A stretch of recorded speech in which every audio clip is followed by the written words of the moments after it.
Alright, today at GSA's accessible drawing class at Necessary Arts, we learned how to draw animals, but we also looked at examples of great drawing. And one of the students chose this artist, and what they liked is how they got this glow of light by drawing with white pencil on a black paper. And we did pencil shading techniques today too, understanding how do we get a solid tone versus a more textured tone. And so we learned about pencil points. And so I asked the students to look through a bunch of the art books that we have, finding nice examples. So the students kind of pulled out different things, and we talked about why we like some of these different techniques. So we have some fabulous books here. So my studio mate, Garth Laidlaw, has a fantastic collection of books that we get to look at sometimes.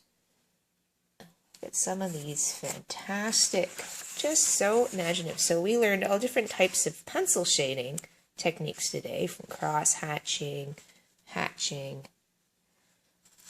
really detailed techniques, how to follow the form with hatching. So I asked the students, okay, let's look through some drawing books and let's find examples of these different methods and how these images were made and what did they like. Look at this. Fabulous. Okay. So we looked at how to make these kinds of textures and what are ways to do that. It's all different wonderful examples in some of these books. So it's a great way to learn is to look at what other artists have done and to say, what kind of sparks your interest? How would you like to draw? And try and on for size sometimes when you're learning. It's just, and finding, look at this. Here's cross-hatching, for example. That's really creative and textural in how it's done. I mean, look at this, some of these images. So, pretty imaginative stuff. So, from very tightly controlled, right, to very loose, this particular artist. Who is this? This is who it is. Pretty cool. And there's just phenomenal examples. I love this book.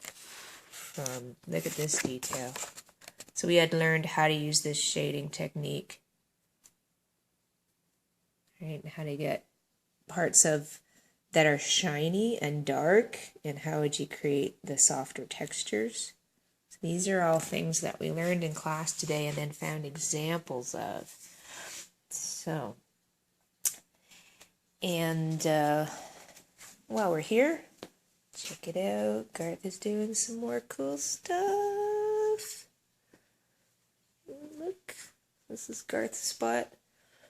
So I love being in this creative space where there's all kinds of wonderful books and cool paintings being made in the studio. Great space to work. So, and if you're wondering about how to make your portfolio, some of this is how to figure it out. Look at some great books. Just look at art and all the wonderful ways that people have made images. And see what speaks to you so that you can pull that out of you. Bye for now.